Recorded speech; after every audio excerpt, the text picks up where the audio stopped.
be yourself, be your people. And people will flock to people who they know, like, and trust. There you go. There's a know, like, and trust factor right there. Boom. Yep. And that's how you create this community. You find the Annies, you find the Shannons, you find everyone out there that like you for who you are and value you for who you are, and you stick to them. You don't try and find someone who you're not. Imagine Mr. T phoning it in.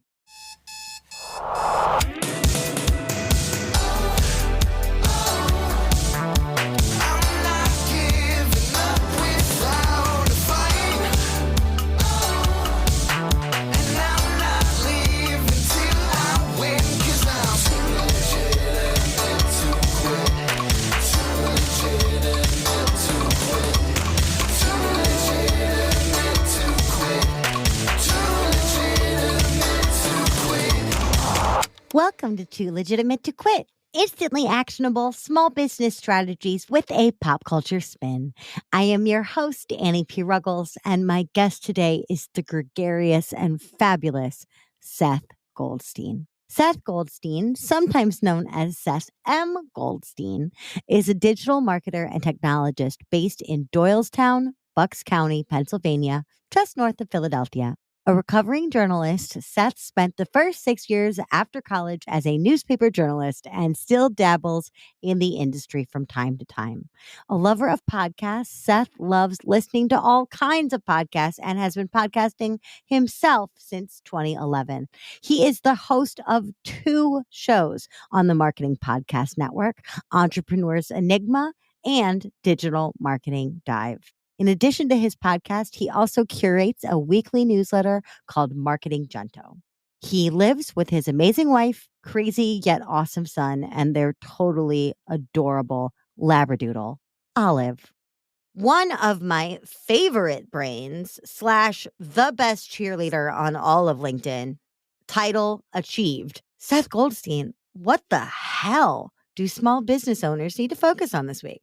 They need to focus on their mindset. Ooh, okay. Ooh, big term. That's a really broad term, though. Like, what part of their mindset? The marketing mindset. When they think about their marketing and how they're going to get out in front of the right customer, right client, right visitor on the website, they need to think about how they're going to present themselves. And if they're not in the right mindset, they're going to suck. Correct. It's going to suck and it's going to be miserable and horrible. And you have to be in the right mindset personally and professionally so that you can, put your best foot forward. You need to make sure that you have your persona set up, meaning that you have to say, there's a guy named Joe Bob who is 41. I don't know where Joe Bob came from, but Joe Bob, 41, has 3 kids, a cat, a dog, a wife, a mortgage, all that stuff, works in IT, whatever. And then you need to talk to Joe Bob. Now, I don't know why he's Joe Bob, but whatever. Joe Bob. I love Joe Bob. We're rocking with Joe Bob. Hey, Joe Bob. Yeah, Joe Bob. And if your name is Joe Bob, we're talking specifically to you. And if your name is not Joe Bob for this episode, your name is Joe Bob. Exactly. So Joe Bob or Joe Bobowitz. There we go. I like the Joe Bobowitz. It's even better. I like that.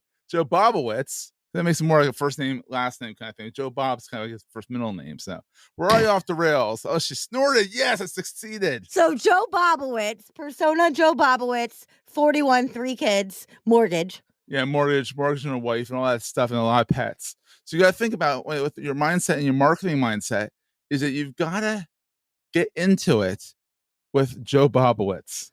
And you need to talk to him explicitly when you put out your marketing materials, especially on digital marketing. So like on LinkedIn, you want to talk to what his pain points are, what he needs to know about your business, about what you could do to help him solve. In this case, he's in IT, how you can solve the 0-day exploits or whatever he's facing now.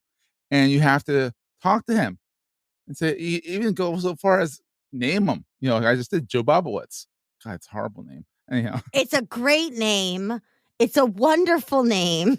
I love it. And we are all adopting it for the next, 45 minutes. We are all Joe Bobowitz.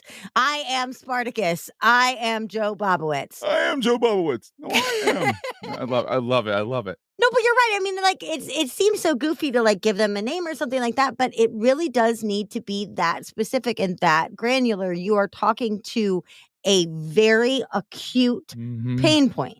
Yes, absolutely. And you're talking, and I mean, I would go so far as to go into stock photo, go on Splash, find a picture of Joe Bobowitz, put it on the document, have fun with it. Because, I mean, otherwise you feel absolutely absurd. Yeah. Because you feel like you're talking to nobody. You feel like you're just standing on a soapbox ranting at a field. Exactly. So you kind of want to have your Hobbes, Calvin and Hobbes. You kind of want to make Joe Bobowitz your Hobbes. I shouldn't name them Hobbes, whatever. But the idea is you get a plan, you talk to them, and this is going to kind of allude to our pop culture reference. I'm already into that. But you need to love it when a plan comes together. And we'll leave it at that. Oh, we'll leave it at that. See, he's being a tease, y'all. He's being a tease. Yeah. But, I think that that's so key because you brought up mindset and you brought up this idea of like talking directly to Joe Bob/Joe Bobowitz. And I think the mindset piece combined with the pain point piece is really, really interesting because a lot of people, you guys, Seth requested a cat join us for this interview, and Tifa has dominated to make this point. That's right. One of the main things that I see when I'm talking about sales, and one of the main things that I also saw when I was focusing more on like content marketing side of things, is people are very hesitant to talk about pain points because they feel like they're inflicting pain. And they also feel vulnerable. They feel vulnerable too. If they don't want to admit, no one wants to admit that they have an issue that they have to figure out. Mm-hmm. No one, especially in the United States, like we'll leave Sweden out of it. Yeah. I'm picking on Sweden, but in the United States, you don't show pain. It's not cool to show pain, and only now is mental health coming up in the world. You're able to kind of talk about, well, you're depressed, you have these issues, whatever. And apparently, ADHD is like the new awesome badge, which is I'm kind of liking, kind of not liking, whatever. That's a whole nother story. But the idea is that you have to have this mindset when you go into things, and you have to kind of go in kind of in Annie kind of like full bore. It's in. Yep. And I say I'm picking on Annie here, but I'm as bolsterous as Annie is. I'm this correct. Annie. I'm just like, whoa, let's go in like Seth, pull in a china shop, and just be yourself. And that's your mentality, is that you try and convey who people are going to deal with, or work with or be around. And that's how you're going to sell your services, is because you don't want to work with someone who doesn't like you. I mean, so No. if someone doesn't, if someone's like, oh, Seth's a little too much for me, okay, I'm not for everybody. Fine, whatever. I'm fine with that. We can still be friends. We can still talk to each other. But if you don't want to work with me, that's cool. I'm not for everybody. No. And other people are like, oh my God, I need that energy. Right. I need Seth's energy. I need if I could bottle some of Seth's energy, that'd be awesome. Bottle some of Annie's energy. Oh yeah, but now I'm thinking maybe one of the reasons why we're so good at being vulnerable in our marketing, or why we're being so good at being vulnerable in our interviews or on our own shows, because I think we are both people that embrace vulnerability, and I've seen it in our work. So I'm not going to back down from that compliment of us. But I wonder if part of the reason we're so willing to be vulnerable is because we counter it with just unbridled enthusiasm.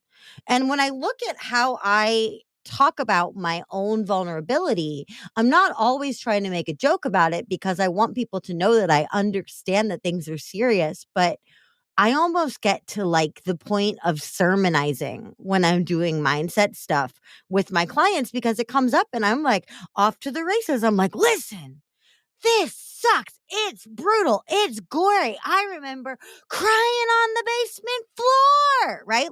That kind of stuff. And I'm wondering, what is the relationship between showing up vulnerably and showing up unapologetically, unfiltered vulnerable?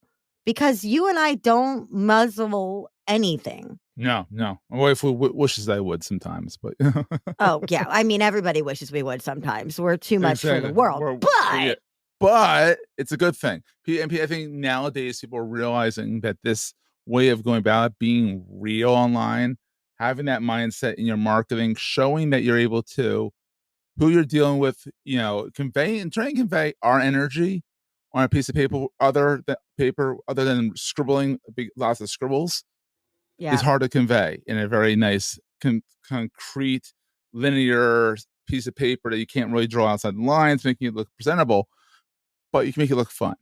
And you can be fun in your comments.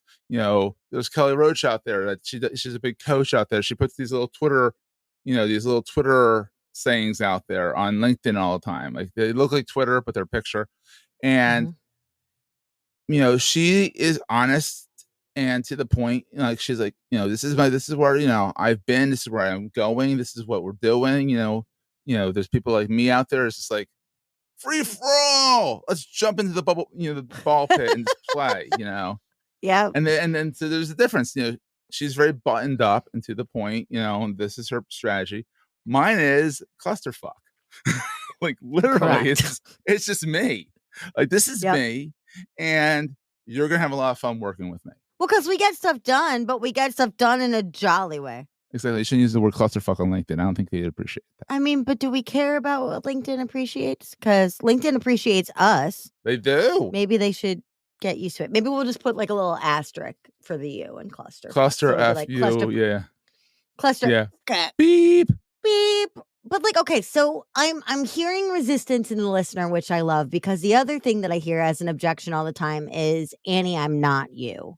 I'm not like as brave as you, which is hilarious because I'm not that brave. I'm just loud. But people are just like, Annie, I'm not as bold as you. I'm not as loud as you. I don't take up presence like you. I'm an introvert. So am I, blah, blah, blah. But shocking, if anybody out there, right?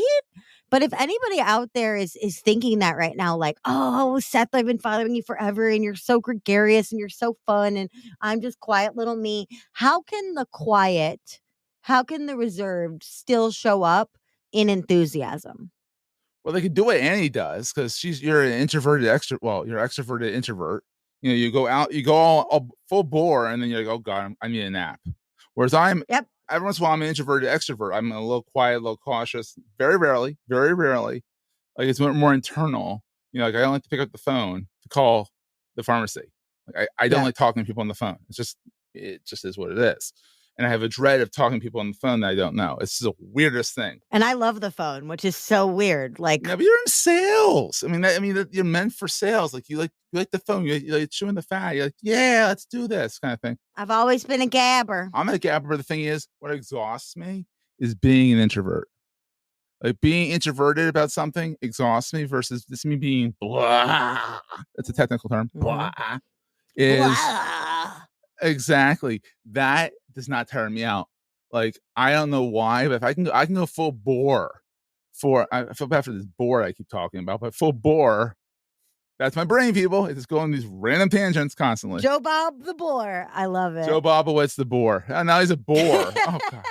I think he's quite interesting, actually, come to think of it. Anyhow, we were off the rails already. Borowitz.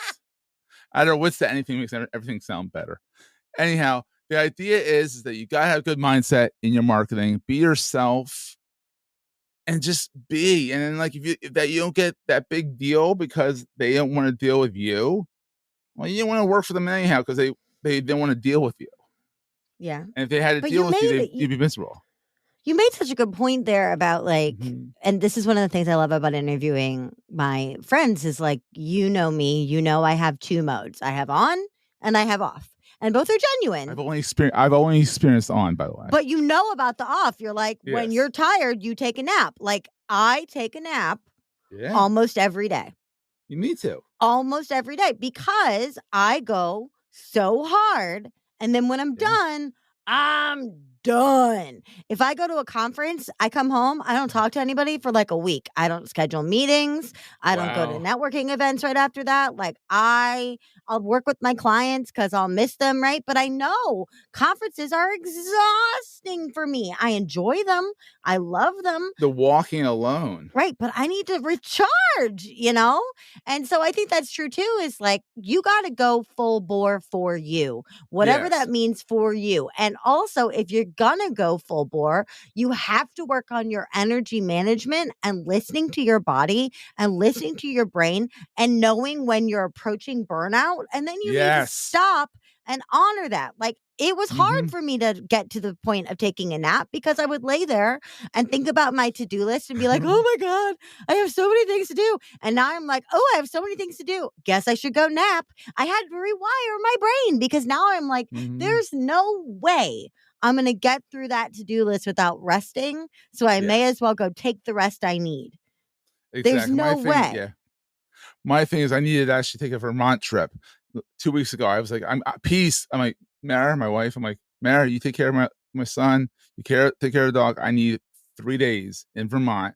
My mom has a house up there. Went up there and just hung out with mama bear, and just gallivanted around Vermont for a little bit. Didn't do much work. I need that to avoid burnout, that kind of thing. Yes. So.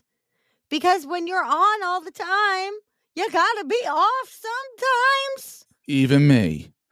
Even you. Even me. Yeah. The two most enthusiastic people on the entire internet, arguably. Exactly. Oh, arguably. I think it's kind of true. I just think some of us were undiscovered to some people. Imagine that, right? Right? Yet. Yeah. We'll get them eventually. So, what else? When we're looking at pain points, when we're going for full bore, when we're showing up vulnerably, when we're talking directly to that one person in their pain and we're enveloping them in warmth and knowledge and our, unique brand of enthusiasm. I think sometimes when we're talking about other people and we're showing up in that way, it's easy for imposter syndrome to creep in. That so talk to me about that. Imposter syndrome. That thing's evil. And because the thing is that like you think like I'm in the SEO community. I do a lot of search engine optimization, and there's some real big wigs in the industry. Barry Schwartz and Morty Oberstein. Just name some names. Go follow them on Twitter. They're very prolific over there. And apparently I'm pretty well known too. And I'm like, I didn't know that.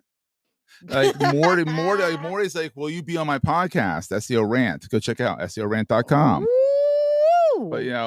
But Morty is talk about Morty. He's a nut. He's one of us. He's one of these nutcases. But he's like but the thing is, he's gonna have me on with the likes of John Mueller over at Google. He's gonna have me on with like people like Glenn Gabe, who I know. I'm like, oh my God, this guy's like royalty in the SEO community. And I'm like, oh, me.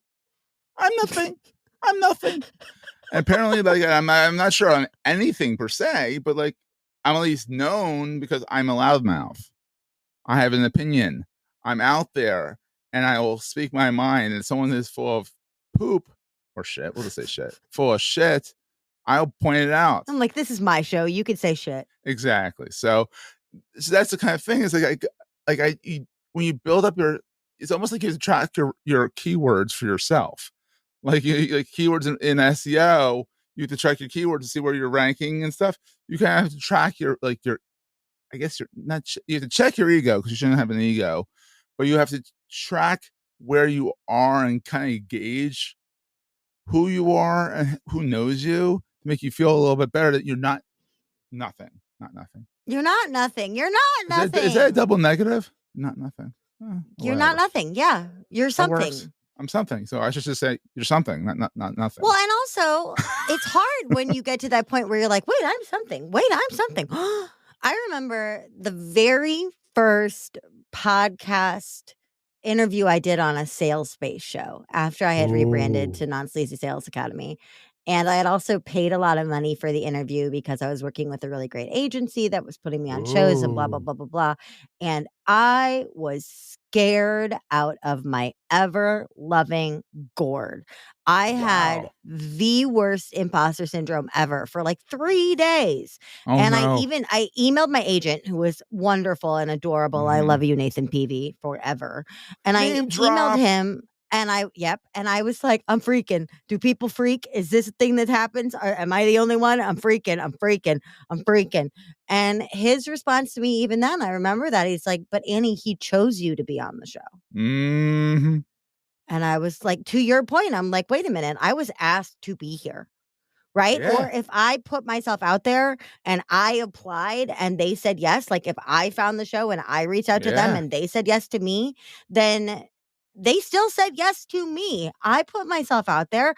I got after it and I got it and I earned my spot. Right. And it's so hard because we all work so hard and then we get further ahead and we're like, wait, I don't deserve to be here. And it's like, what have you been doing all that work for if not earning the right to be where you are? Absolutely. And the thing is that if you're just starting out and you look at other people that are further along in the process, you can almost assuredly, I can't speak today. Anyhow, Yes, you can. You're speaking great. You talk real good today. I talk good? There you go. Anyhow, you talk real good. I talk good. Anyhow, so the idea is that they probably have imposter syndrome too. And that's what I was trying to get to, is that they have the imposter syndrome too. It might not be as strong. It might be too strong. It might be worse than yours. These guys that look confident and, you know how much editing goes behind their fucking presence. You don't. So much. Some of this editing thing, like I'm all about the jump cut, because I'll ramble and I'm like, I'm going to cut it and jump it and whatever. And then it's the whole in thing, that people do nowadays. You just see it and they're like this, boom, boom, boom, boom, boom. They're bouncing all over the screen because they're cutting the words together so the audio sounds good, but the video is like a giant clusterfuck. Because It's like, whoa, that was an edit. That was an edit. But it's kind of cool. Everyone's getting used to that now because everyone's doing video and no one knows how to really do video the right way. Yeah. Me included.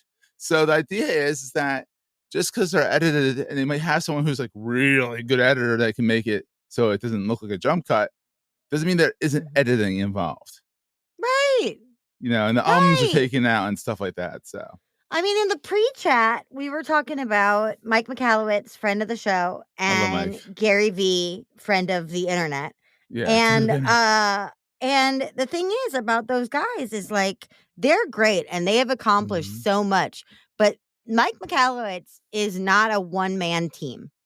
No, he's going to look at his LinkedIn. Is not a solopreneur. No. And yet when we look at people like Marie or we look at people like Mike Michalowicz, these giants in the marketing space, we still see them as one person and compare ourselves to them like they're one person. They're not one person. No, Mike even admitted on the show, on the record, that his LinkedIn is actually managed by his assistant because he just can't handle it and have his family involved. He wants to go home and play with his daughter. He wants to go home and have fun. He wants to go write another book, for crying out loud. I mean, how many books does this guy write? 1,000? They're all good. 1 million? I mean, he just came out with another version of Clockwork, which was a great book before and a better book now. Like, he's got to have time to write all these books. You have to get the audiobook because he's Gary V. Oh, he's less scattered than a Gary V on the audiobook, but he explained it to me. But the audiobook has all these little asides, and you don't get that in the book. So always check out the audiobooks. Always check out the audio. But that's the thing though, is that like we cannot imposter syndrome ourselves when we are one person going up against a media conglomerate. I love that. The Mike Michalowicz media conglomerate. You know what I mean? It's like the Marvel Cinematic Universe. It's the Michalowicz media universe. It is. And especially Gary. I mean, one thing I love about Gary is that you see how the cheese is made. I don't know what the term is. How the sausage is made. That's it. I like how the cheese is made. We're going to stick with that. But like you can see, love cheese. Exactly. Cheese. Put a little Homer in there. That's another cultural reference for you. There you go. Throwing all the references out. No, there you go. I'm taking them all, people. All of them. No. But the idea is you see the people behind the scenes. That Gary shows that he's walking around with whatever J-Man or whatever the guy's name is, filming him in a cab. Like that's one thing I like about Gary, is that he's transparent. He's like, this is not me. This is a team. Yeah. I just have the cool name that works. Right.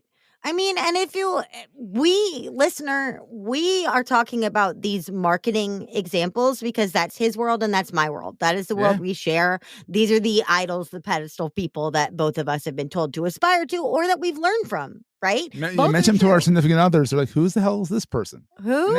Exactly. But that's the kind of thing. It kind of sets your sights again. Mention these idols that you idolize in your career to your spouse who's not in your career.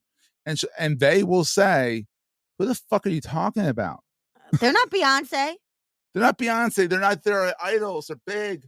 But yet every industry has them. Yeah. Right. So like if you're listening and you're a hairstylist, there is an influencer in your lane that you know that you are intimidated by that is not a single hairstylist anymore. They have a team. They have their own hair and makeup team. They have a social media team. Right. So you can't sit there and be like, I will never be so-and-so, because so-and-so has stopped being so-and-so and is many. Exactly. Right. Like Joe Bobowitz is probably, more than one person. You never know. Yeah. You never know. He's a whole conglomerate. I have to go make him a LinkedIn profile. I'm sure it goes Yes, against. you do. That goes against all terms and conditions. But I have to go make a Joe Bobowitz. You're gonna catfish people as Joe Bobowitz. I know it. You're gonna like start selling people and then be like, "Hold on, actually, you need to hire my friend Seth Goldstein, who's totally not me." Joe Bobowitz. It's Joe Bobowitz. Yeah, ridiculous. JoeBobowitz.com. Joe, wait, didn't we change it to Borowitz because we're going full bore? We're going full bore. Joe, Bob, and/or Borowitz. So I'm going to totally talk about going off the rails. I'm going to completely shift the tone for a second, because I would be remiss if I didn't pick your brain about three little initials that stymie the fuck out of all of us. I'm talking SEO. Okay, so recently, I had Derek Gorthy on the show, and I basically had him tell me, when it comes to NFTs and crypto and Web3 and blockchain and all of that jazz, what is irresponsible for a small business owner to not know. And SEO is as vast as the internet itself. And there are so many different schools of thought on this. So I'm going to ask you a version of the question that I asked Derek, which is, what is an irresponsible lack of knowledge about SEO? Or on the positive side, if I know that I need to start prioritizing my SEO and I'm looking for help, what are my first most critical steps that if I'm not doing this, I am not harnessing SEO and I'm hurting my business? You need to realize with SEO that it's not rocket science.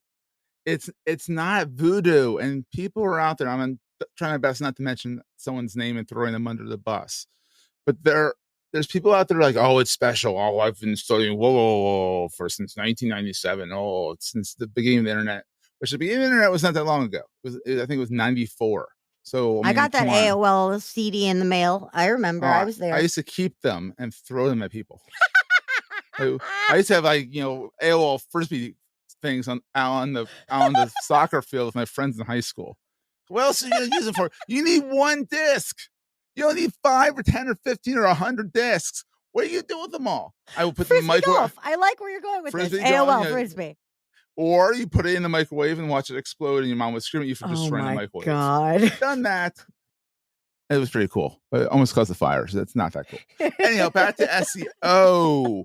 You need to know that it's not rocket science. You need to know that if you sit down, set aside a few hours a week, and just read. Follow people like Barry Schwartz. You follow people over at Search Engine Land. You search Google. You stay away from Neil Patel. Oh, I said his name. Sorry. Because he kind of doesn't know what he's talking about and steals people's ideas. But you look up, Morty Oberstein on Twitter, and he's all about sharing his knowledge. Danny Sullivan. I mean, there's all these people out there sharing their knowledge. Go on Twitter, search for SEO tips. SEO. There's something called SEO Twitter. Like there's a subset of Twitter that is actually all SEO people talking all the time about different things that are happening in the Googleverse and the Bingverse, or the DuckDuckGo verse, which is the big three is Google, Bing, and then DuckDuckGo, because people like to be private. So that's what you kind of look at. But when you think about it, SEO, you need to sit down and you need to read. And you need to read multiple sources, because one person is going to say one thing because that's their damn opinion. And another person is going to say something else about Google or Bing or DuckDuckGo. That's their opinion. The problem with SEO is that they're all opinions, because I don't even think Google half the time knows what the hell's going on. Like there's some algorithms. They're like, they act all like, did we push out an update today? What updates take 4 months to put out? I mean, I understand it takes a while for things to propagate, but it took a month to get the whole update out. Whatever.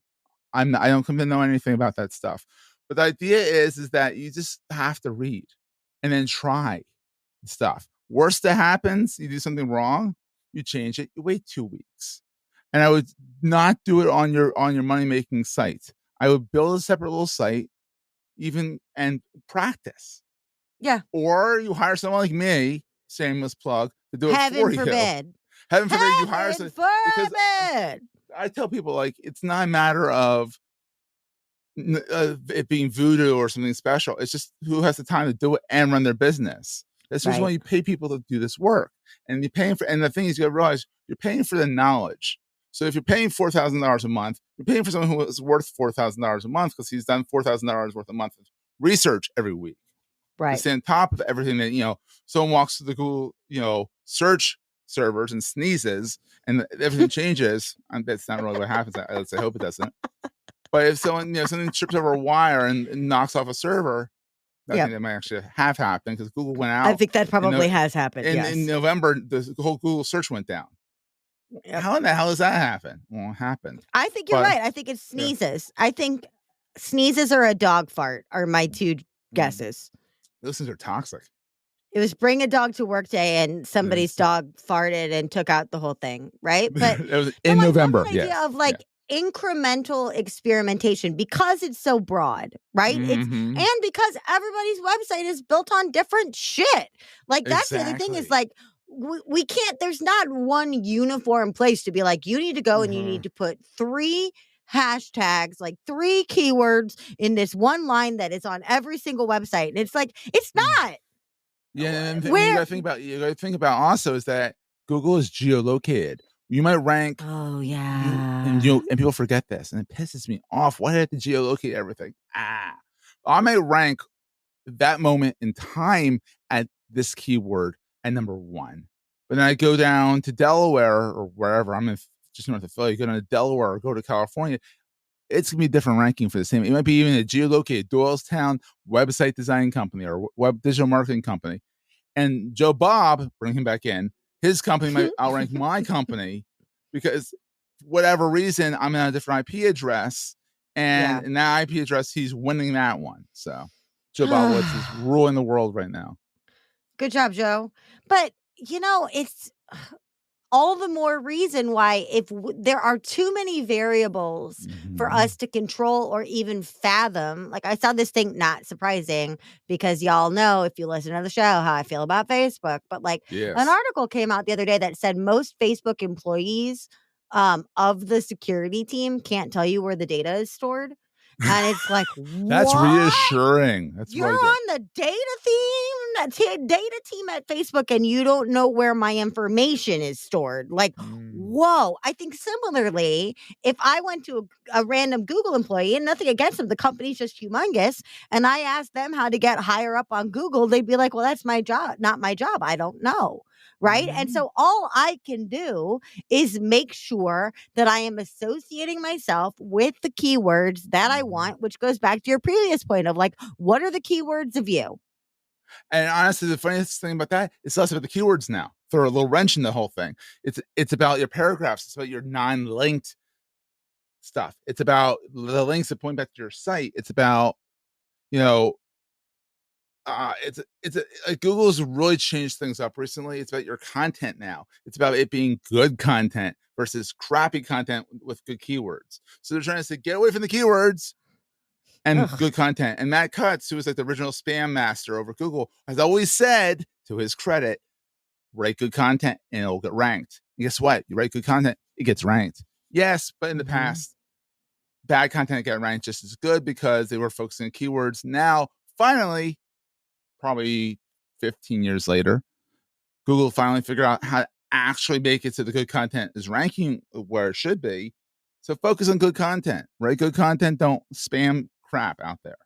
Hallelujah. What a liberation. Not like, think of it that way. All these people, if you're listening to this show, you have something to say. Whether or not you're actively saying it, whether or not you're actively saying it enthusiastically or as loud as Seth and I would want you to, we can work on that. But you know that you have a message. You know that you are building a platform. Otherwise, why the hell would you be listening to us? And it's like, how lovely that we no longer have to hit the needle right on the head. It's not even a nail, it's a needle, right? We don't have to get in with that precision keyword as much or that precision backlink as much. If you're building better things, there is more of a field of dreams mentality. You still have to do the work, but if you're writing great content, it will rank. I know. I can't stop it. That's why I have this show. That's it's awesome. why I just can't stop. But okay, so what makes great content according to your brain? Something that's readable, expounds, there's a word, expounds knowledge, and helps someone in their journey online. So someone comes to you looking for what's a good plunger. I don't know why, but they're either. Bobowitz likes plungers, apparently. He's a plumber.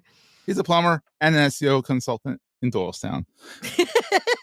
Go figure. He's a multifaceted individual, Joe Bobowitz. I mean, Mario was a plumber who had to save princesses, so Joe could do both. Why not? Yeah, why not? Let's let Joe do everything. I'm totally getting that domain name after the show. Do it. And just put his face on the screen. I'm never going to tell you not to buy a domain name because I am an addict of domain names. So you go and you get it. Yeah, but the whole idea is when you think about what good content is, it has to help somebody. And it has to, nothing's worse than going to a website and having a bunch of ads and you have to scroll 5 pages down virtually to see what the hell you want to say. Or God forbid, it's a slideshow. You see that one picture, like, oh, I want to go click on that. You click on it on Twitter, you click on it, and it's like not the picture you clicked on. I hit my desk because I'm so angry. Yeah, those like clickbait listicles that you have to click through, those could find, like, if those went the way of some other internet trends like the hamster dance, I would be very happy. Or if you put the photo that you share on social media, put that first, and then I'll click through if I feel like it. I appreciate that. But it's not a bait and switch, right? Like, we are going to help you solve this problem, and we're not going to put a bunch of weird tripwires or paywalls in front of it. We're going to solve this problem, and then we're going to ask. We're going to give, and then ask, and then ultimately, hopefully receive, right? It's a 3-part process. Gary V's give, right hook, or left jab, or jab, right hook. That's jab, right hook. Yep. Yeah, I don't know how many jabs are in there, but there's a lot of jabs, which is give, and then ask. So, well, if it's Gary V, it's more like fuck, fuckity shit. Yeah, it's probably true. Yeah. Like we sound like pristine little Episcopalian children compared to, So, I love the idea of good content, educating and helping someone with a journey, because when you get to the sales side of things, sales defined by me is problem solving for money. And so if we're always solving a problem, it gets to the point where we go, we solved this problem together. Do you want to solve another problem? Pay me, which is a really easy transition because they already have faith in your ability to lead them through something, right? And so I love that specificity that you're bringing about how we make good content. Good content leads people through things. Good content solves a freaking problem. Good content clarifies something like mindset or clarifies something like the plan. Absolutely. Oh, boom. gosh. Yes. I love it. And then there's something else that you do so especially well that I also want to bring up, because one thing that I have really been focusing on this year is the Russell Brunson-esque Dream 100, where you're going out and you're engaging with other people's content, not just putting out your content. Absolutely. And before, when I said that you were arguably the most enthusiastic person on LinkedIn, it is because almost like clockwork, if I put something really good out on LinkedIn, I know that you and Deb Eckerling, bless you, Deb, are going to comment on it because y'all are my cheerleaders. Rah, rah, rah. But, rah, rah, rah. But also, I know for a fact people have met you in the comments of my posts. Yeah. Because they're like, this Seth guy is enthusiastic and adorable. Who is he? I need this enthusiasm in my life, right? So or nuts. we're bonkers. But also at the same point, you're not only putting out great content, you're not only putting out a great podcast, you're not only putting out great interviews like this one, you also do the legwork of having conversations in the comments of other people's stuff. So how did you come to that practice? Do you have any tips around that? Because you are reliably there. I don't know how I keep about it. I think I blame it on my ADHD. I'm just going, and I'm never gone. I'm just like, keep going. The Energizer Bunny. Yep. Whoosh, boom, boom, boom, boom, boom, boom, boom. Yeah. There you go. He's still going. That's another 90s reference. There's another pop culture reference. we're dropping them left and right here. But seriously, I'm the Energizer Bunny. I'll do some work. I'll go on LinkedIn. I'll see Annie has a great, big, fun, colorful quote up there. And I'm like, yes. Share this sucker out there, or I'll copy it. I'll share it. I'll copy it. I'll put it in my Notion and my swipe file is almost like an Annie swipe file. Love I that. swear to God, it's like that makes me happy. All these knowledge bombs, like boom. I do love a good bomb. I do. Or bam. It's Emerald Lagasse, another old reference. Bam. Exactly. Poor people's ears. Oh my God. Our listeners' ears. Oh, no, they're fine. They're used to me. Please. You know what noises I make on this show. If they're still here, good Lord. They have heard some shit. But no, I think that's true of like, get on and follow your own curiosity. I feel like we forget about social listening. And you are so good at that, where you get on LinkedIn, and you and I both love LinkedIn. So I'm going to use that as our I love it example. So much. Yeah. Oh God, I adore it. I adore it. But you know why I adore it? I know exactly why. Is if I'm on Facebook, if I'm on Instagram, if I'm on TikTok, I might be doing any other thing. But if I'm on LinkedIn, I'm doing one of three things. I'm promoting my business, I'm there to meet someone, or I'm there to learn something. And because people are bringing their learned stuff, and because only 2 to 3% of people are using LinkedIn as a content platform, they bring their best stuff. So then I just sit there and nom that shit up like popcorn. Nom, nom, nom, nom, nom, nom, nom, nom. There's my content binge, because I can't go on Instagram and find stuff when I'm in a work mode, because I'm getting distracted by people's vacation photos and their adorable pets. But if I'm on LinkedIn and there's a pet photo, it's a purposeful pet photo. Sometimes, every once in a while, I'm tempted to post a picture of Olive on LinkedIn, but I wasn't sure what the business reference would be. So I'm like, not going to do that. I mean, but if Laura Khalil can post a gigantic vulva in a legitimati and make that like, an introduction, you can literally make anything about anything. Now, let me explain for those of you who are not in the legitimati. First of all, why? It's free, and you can hang out with me and Seth. Just look up the legitimati on Facebook, or, friend me. We'll get there. But Laura, me on LinkedIn. I asked everybody. Oh, on LinkedIn, that's right. But I asked everybody. Oh, not Facebook. Fuck Facebook. But I told my people, just like I do at the beginning of each of these podcast episodes, I'm like, this is your moment. You got to bring it. I want you to bring it full bore. And Laura's version of bringing it full bore was, she has a friend who was wearing a vagina costume, and that's the picture she chose to introduce herself with. And damn, did she make an impression. That's going full bore. That is full bore. So, but even that's so, making she's Bob, like, it's making Bob Bobowitz blush right now.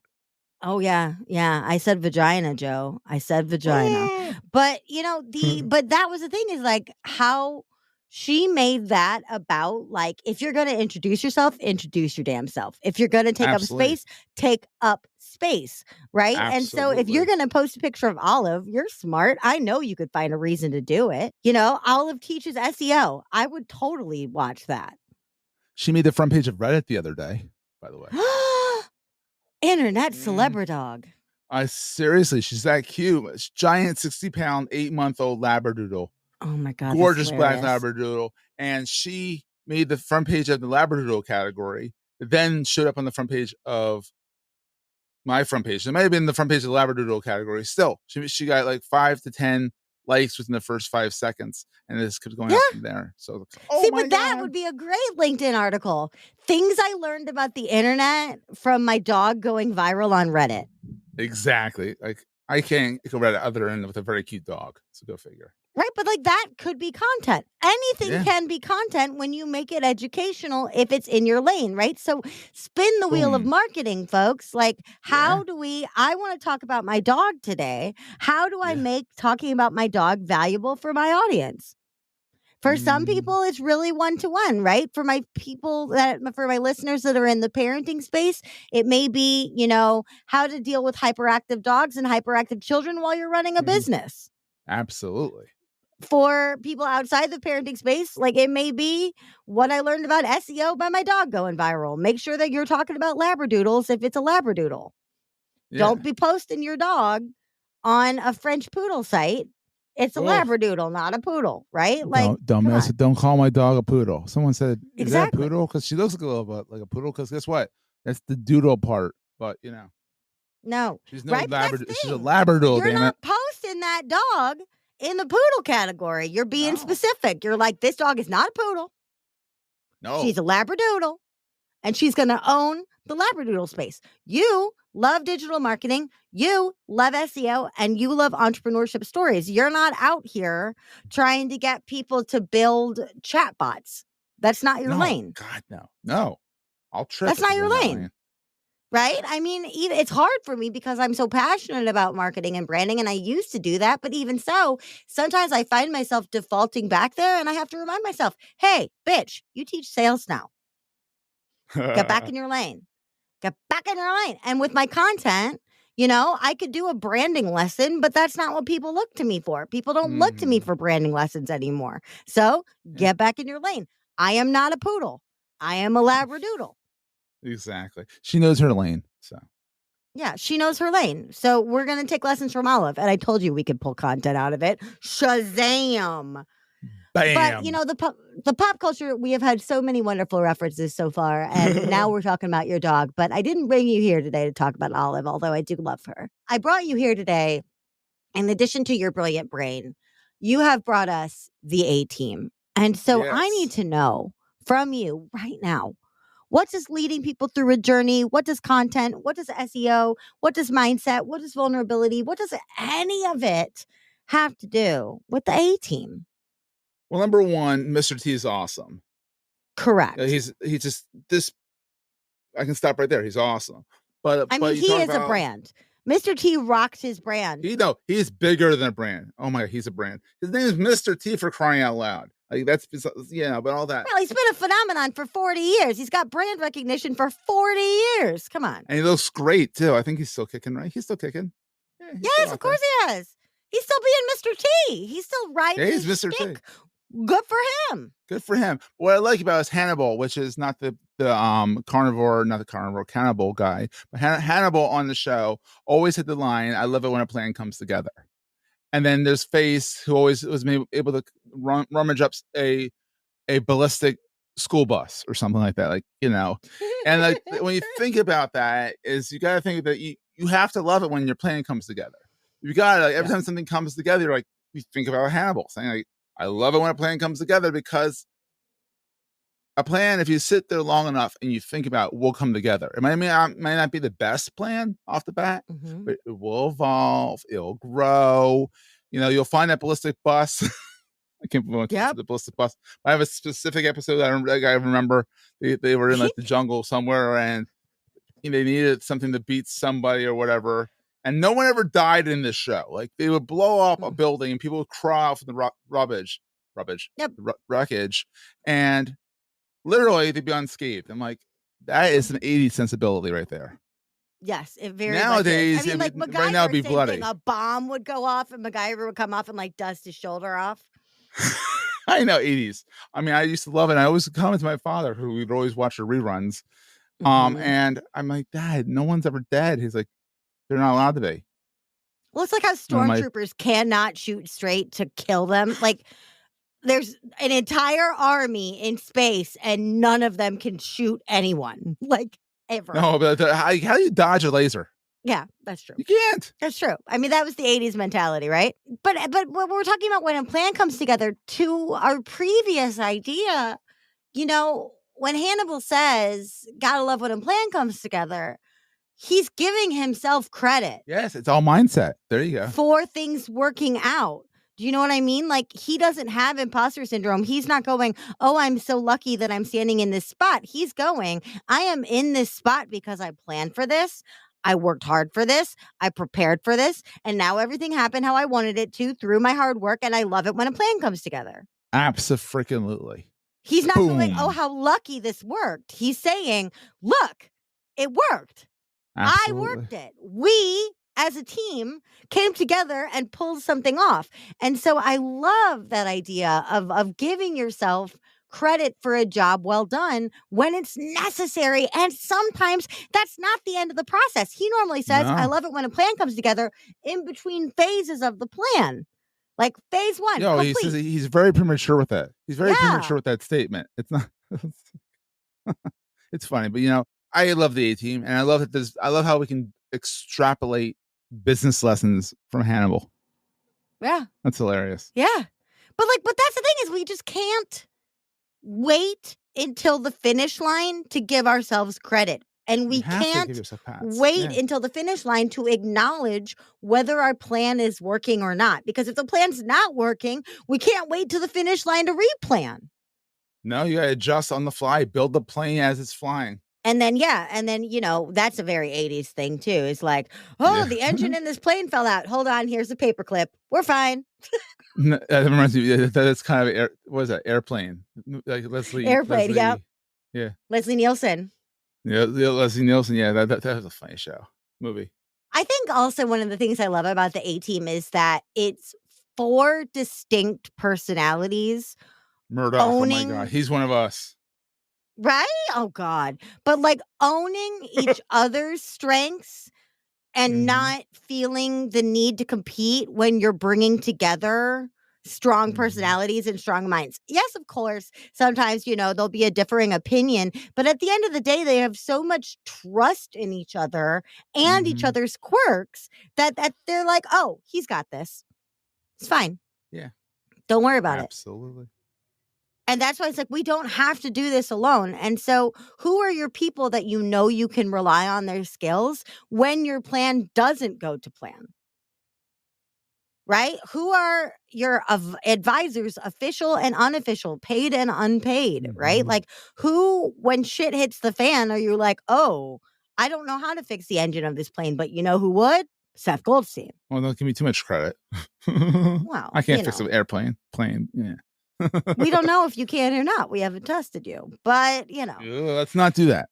Okay, let's not do that. But how do you gather people around you and foster a relationship of mutual trust? Because I know that you are a person who partners often, right? I met you through a partnered podcast. So I know that you play nicely with others, but also you show up nicely and command trust by being trustworthy. How do we do that?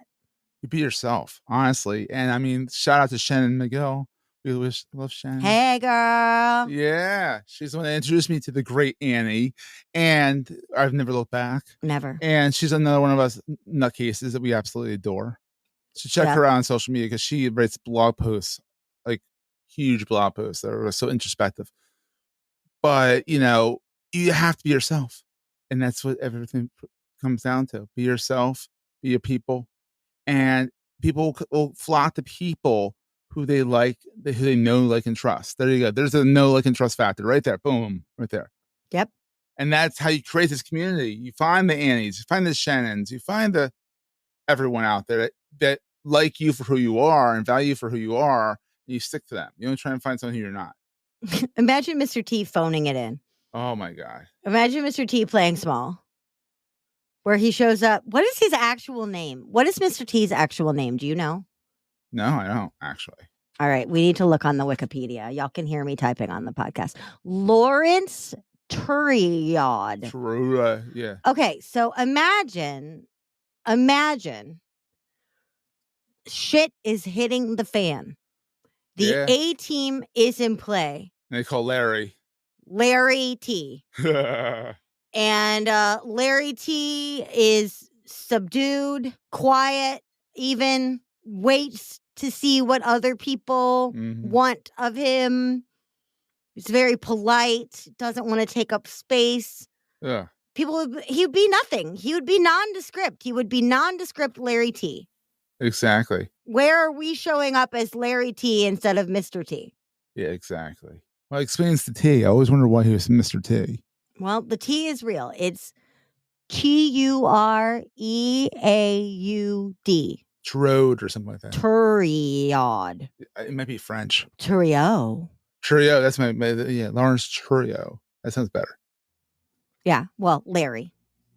You know, if you're Mr. T, stop showing up as Larry. Yeah, be Mr. T, damn it. Be Mr. T. The world needs you to be Mr. T, and you're only going to get to be a member of the A team or any team if you're yourself. I mean, seriously, look at any ragtag motley crew of anything, right? The Avengers, the Guardians of the Galaxy, even more so, yeah. Anybody.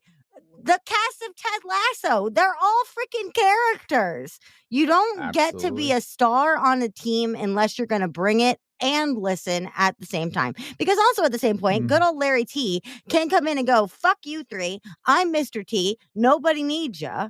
Because then you wind up with a situation where somebody in the band gets too big for their britches and everyone's like, I don't want to partner with that dude anymore. Let him jump out without a parachute. Fine. Right? He's got to come in as Mr. T and share space. That's the challenge. That's the line. It's tough. Absolutely. So how do we collaborate and stand out, Mr. Partnerships? How do we do that? How do we listen and give? Be humble. Just be humble. I'm going to let that sit there. Be humble.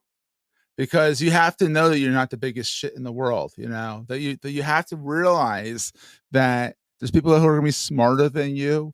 There's people that are going to be dumber than you. And there's people that are going to be as smart as you. And I mean, that was a very profound statement right there. You know, but anyhow, the idea is that, you know, you can be as loud and as boisterous as you can be. We have to realize that there's someone over there who might be a church mouse who knows 10 times more than you do. And you need to shut up for a second and listen to that person. The little squeaks. You are not necessarily the smartest person in the room, and that doesn't make you stupid. No. But if you're on an exploration and if you're on a journey yourself, stop and listen to the people around you. Amen, sister. Put your own good content out and then go comment on other people's good stuff. Go follow Annie on LinkedIn. Go follow Seth on LinkedIn. And if you can't find him, go into the comments of my stuff and there he will be. I'll have a very GQ picture. Yeah. Oh, I love it. Looking fabulous. Listen, you know I love your brain. You know I love your personality. And damn, I love getting to spend time with you. I got two more questions for you. All right, let's rock and roll.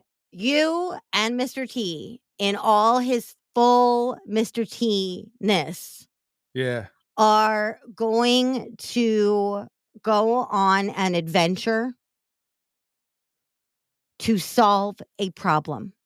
Ooh. The two of you. Okay. And at the end of this problem, Hannibal is going to be so impressed. He's going to be like, I saw the plan and it really came together. So what problem are you and Mr. T solving as a duo? Bad website design. Ones that are not website design. Yes. Ones that do not respond to your mobile phone and you have to pinch and zoom to read a word. Oh, no. What are you talking about, fool? Oh, no. I pity the fool who has to pinch and zoom. Oh, my God. Amen. Wow. It's so true. I mean, I gotta keep things relevant. I mean, we can go in the jungle of Madagascar and hunt lemurs, but let's go for, non-responsive websites. No. I pity the fool who has to pinch and zoom. That is totally true. So if I'm pinching and zooming and I need some of you, or, if I'm ready to tackle SEO, or I just want to see how magnificent it is to be in your sphere, what is the best way for our listeners to start a conversation with you?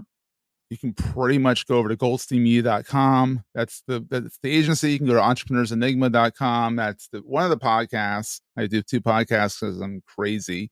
Go to marketingjunto.com because it's my weekly newsletter because I don't have enough things to do. And you can always find me over on LinkedIn. Just search for Seth Goldstein. I'll pop up.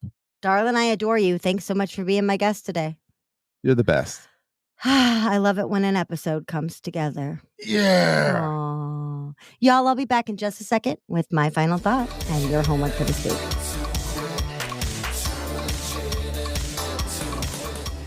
Well, hey there. How are you showing up on social media?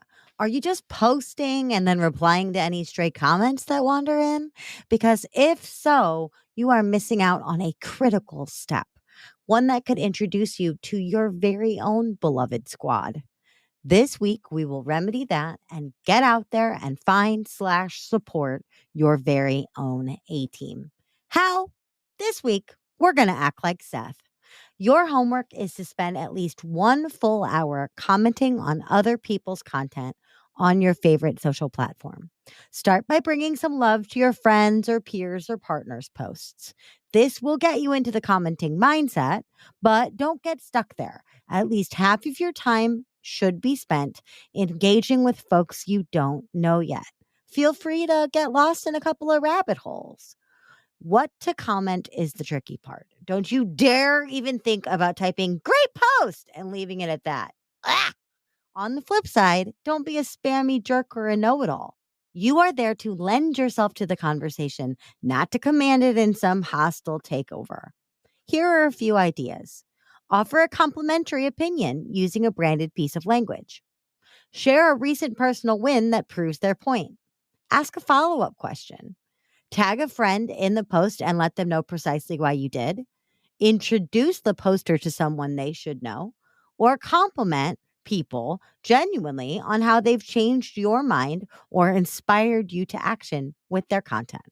For bonus points, comment on other people's comments too. Get a whole convo going. Most of us work from home. We don't have a water cooler or even many coworkers or professional associations. We have to create our own spaces, our own clubs. And the network you're already on is a great place to start.